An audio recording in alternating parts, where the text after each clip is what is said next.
Ya, teman-teman semua, selamat datang kembali ke channel ini.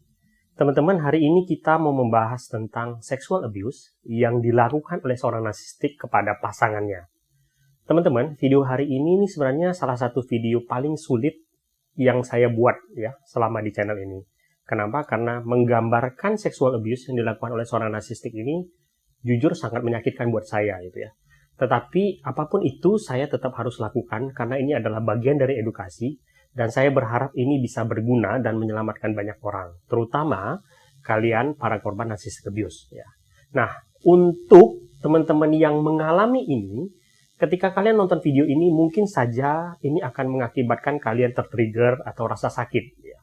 Beri waktu kepada diri kalian, bila kalian harus melakukan ini melalui beberapa waktu, lakukanlah.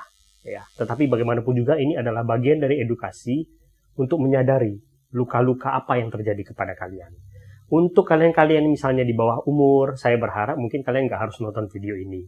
Bagi kalian yang sedang menjalani hubungan dengan seorang narsistik dan belum mengalami ini, mudah-mudahan ini bisa jadi warning buat kalian. Ya, oke, kita mulai ya teman-teman. Apa yang terjadi ketika misalnya kalian berhubungan dengan seorang narsistik dan sudah dalam tahap melakukan hubungan seksual? Misalnya kalian sudah menikah dengan dia, ataupun misalnya ya kalian belum menikah tetapi sudah dalam tahap melakukan hubungan seksual misalnya ya. Apa saja yang akan terjadi? Memulai ini, teman-teman harus tahu dua hal paling penting yang terjadi ketika seorang narsistik itu melakukan hubungan seksual dengan partnernya dia. Yang pertama, teman-teman, kalian harus tahu bagi seorang narsistik, partner dia ketika melakukan hubungan seksual itu bukanlah seseorang yang punya perasaan, seseorang yang punya pendapat bagi dia. Itu bagi seorang narsistik, partner seksual itu bukan sesuatu seperti itu. Kalau orang normal menganggap bahwa kita melakukan hubungan seksual adalah dengan taraf yang sama, saling mengerti, saling membahagiakan, bagi seorang narsistik, partner seksualnya itu adalah seonggok daging yang bagi dia bisa dia pakai, bisa dia pergunakan untuk memenuhi kebutuhan seksualnya dia. Partner seksualnya dia itu bukanlah seseorang yang punya hak untuk melawan, untuk mengutarakan pendapat, untuk juga punya kebahagiaan. Enggak. Bagi dia, partner seksual itu hanyalah pemuas bagi dia. Itu satu. Dua, bagi seorang narsistik, tubuh partnernya dia itu adalah miliknya dia. Tubuh yang dia boleh pakai kapanpun dan untuk apapun. Sedangkan tubuh dia itu adalah milik dia, bukan milik partnernya dia. Oke, ini dua hal penting yang teman-teman harus tahu untuk memahami bagaimana seorang narsistik itu kemudian melakukan sexual abuse kepada partnernya. Oke ya, bagaimana seorang narsistik melakukan sexual abuse kepada partnernya? Kita tahu awal ketika narsistik itu memerangkap korbannya, dia akan melakukan bombing korbannya, gitu ya, membuat korbannya merasa sebagai ratu sejagat misalnya. Dan kemudian pelan-pelan seorang narsistik akan menunjukkan wajah aslinya dia. Oke. Sexual abuse yang dilakukan oleh seorang narsistik itu biasanya, guys, dimulai dengan tahap bahwa dia akan mengetes dulu, ya. Dia akan mengetes dulu bagaimana reaksi korbannya itu dengan cara yang sangat halus, ya. Pertama-tama, biasanya gini, guys. Dia akan melakukan sebuah tindakan di mana itu akan melihat bagaimana reaksi korbannya ketika dia menaikkan level abuse-nya dia, ya. Ini dilakukan dengan sangat halus. Misalnya, ketika misalnya kalian lagi kerja, misalnya ya, dia akan mengirimkan pesan-pesan tertentu yang bernada seksual. Ini kan sebenarnya di luar batas kenormalan. Tetapi dia ingin melihat bagaimana kalian bereaksi akan hal itu. Hal lain misalnya teman-teman, ketika misalnya kalian sedang berkumpul di depan keluarga kalian, dengan teman-teman kalian, dia bisa saja melakukan hal-hal tertentu yang membuat kalian tuh sebenarnya terkejut, tetapi bingung bagaimana harus bereaksi. Misalkan membelai rambut kalian di depan keluarganya kalian, menyentuh pipi kalian di depan teman-temannya kalian. Sesuatu yang sebenarnya tidak wajar untuk dilakukan, sesuatu yang dalam tanda kutip itu sebenarnya kurang ajar, tetapi dia sengaja lakukan untuk melihat reaksi kalian dan bagaimana kalian bereaksi akan hal itu. Ini bagi dia menunjukkan bagaimana dia itu sebenarnya punya power di atas kalian, menunjukkan di depan orang lain bahwa kalian itu adalah miliknya dia, sekaligus untuk melihat seberapa siap kalian akan menerima abuse yang dia lakukan. Oke ya? Itu adalah tahap-tahap awal yang biasa dilakukan oleh seorang narsistik. Oke? Nah, setelah itu, dia akan menaikkan level abuse-nya dia. Tadi kita udah bilang, ya kan, bahwa seorang narsistik itu awalnya, dia akan menyanjung kalian. Dia akan selalu mengatakan kepada kalian bahwa kalian itu adalah orang-orang yang diimpikan oleh dia. Gitu ya. Kalian adalah partner seksual yang dia impikan selama ini dan memenuhi semua impiannya dia. Dia akan memperlakukan kalian sebaik mungkin. Tetapi ingat, ketika kalian mulai tidak setuju dengan apa yang dia inginkan dari kalian, maka abuse itu akan dimulai. Yang pertama kali dia akan melakukan verbal abuse. Ya. Ketika kalian misalnya nggak mau memenuhi apa yang dia inginkan dari kalian, mulailah kata-kata kotor itu keluar kepada kalian. Awalnya mungkin dia akan mengatakan, oh kamu tuh egois, oh kamu tuh nggak cinta sama saya, kamu itu ternyata seseorang yang manipulatif. Itu awalnya dia akan mengatakan hal-hal tersebut. Tetapi kemudian dia akan menaikkan level itu. Ya. Kata-kata kasar mulai akan keluar daripada dia. Dia akan mengatakan kalian wanita jalang misalnya. Dia akan mengatakan kalian pelacur misalnya. Akan mengatakan hal-hal yang jahat yang sebenarnya tidak pantas untuk dikatakan untuk menyerang pribadi kalian. Gitu ya, untuk membuat kalian merasa bersalah, untuk membuat kalian kemudian menuruti apa yang dia mau daripada kalian.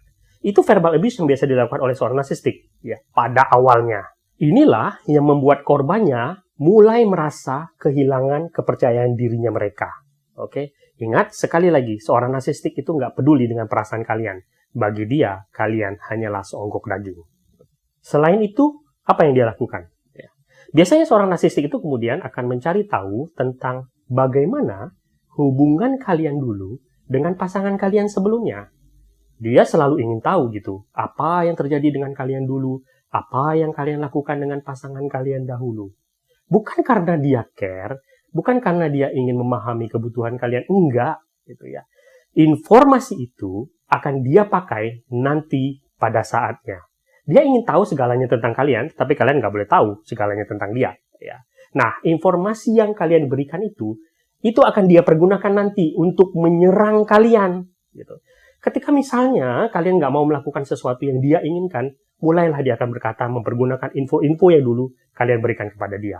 Dia akan mengatakan bahwa, oh, dulu kamu mau kok, sekarang kamu nggak mau sama aku. Atau dia akan berkata bahwa, kamu itu ternyata wanita nggak bener ya. Buktinya kamu melakukan ini dengan pasanganmu. Buktinya kamu mau diperlakukan begini dan begini, begini. Dia akan selalu memutarbalikkan fakta yang kalian berikan kepada dia untuk menyerang kalian. Pada awalnya dia ingin info tersebut dengan seolah-olah ingin jadi penyelamatnya kalian. Padahal info tersebut dia pakai untuk menyerang kalian. Dan selain itu, gitu ya, apapun yang kalian lakukan, apapun itu akan selalu salah di matanya dia. Ketika kalian mau sekolah lagi, dia akan menuduh bahwa, oh kamu tuh mau cari selingkuhan ya ketika kalian mau sekolah lagi. Gitu. Ketika kamu mau bekerja kembali, ketika kamu mau lembur, dia akan berkata bahwa, oh kamu mau cari seseorang di sana, kamu mau cari selingkuhan, kamu ingin mendapatkan pasangan lain. Ketika kalian berdandan misalnya, dia akan selalu mengaitkan hal-hal tersebut ke hal-hal yang buruk. Dia akan selalu terlihat cemburu kepada setiap orang dengan alasan bahwa itu untuk kebaikannya hubungan kalian. Padahal sebenarnya teman-teman, ketika dia melakukan itu dilakukan untuk menyerang kalian dan mengalihkan perhatian daripada dirinya dia. Selanjutnya, dalam aktivitas seksualnya kalian misalnya, ketika dia ingin melakukan aktivitas seksualnya dengan kalian misalnya, ada hal-hal tertentu yang dia ingin dan kalian nggak mau. Atau ketika misalnya dia ingin melakukan dan kalian merasa tidak mau pada saat itu, seorang narsistik itu akan langsung menyerang kalian. Dia akan mengucapkan apapun supaya keinginan dia itu tercapai. Dia bisa saja mengucapkan perkataan-perkataan yang bisa membuat kalian malu. Mengucapkan perkataan-perkataan yang bikin kalian merasa bersalah.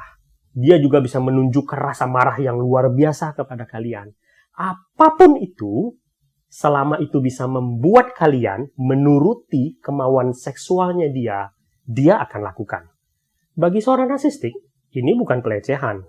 Ini bukan abuse. Kenapa? Karena dia merasa dia pantas melakukan itu. Dia boleh melakukan itu.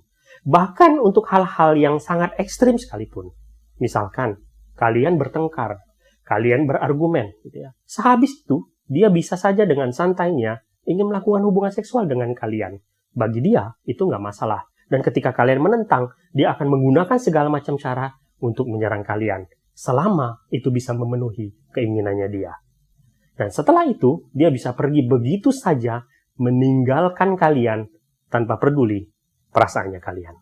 Selain itu, apa yang bisa dilakukan oleh seorang narsistik ketika misalnya kalian tidak mau memenuhi kebutuhan seksualnya dia? Seorang narsistik biasanya juga akan melakukan hal di mana dia mengancam bahwa dia akan berselingkuh. Gitu ya.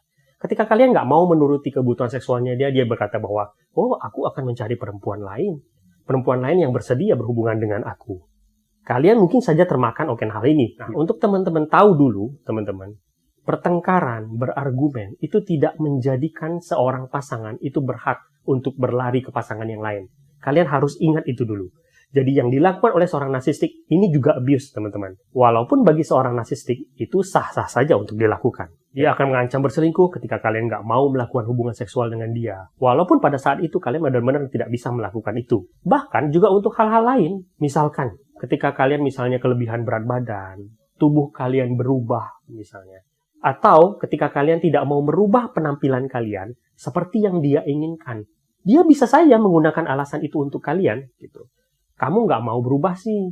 Kamu nggak mau berdandan seperti yang aku mau sih.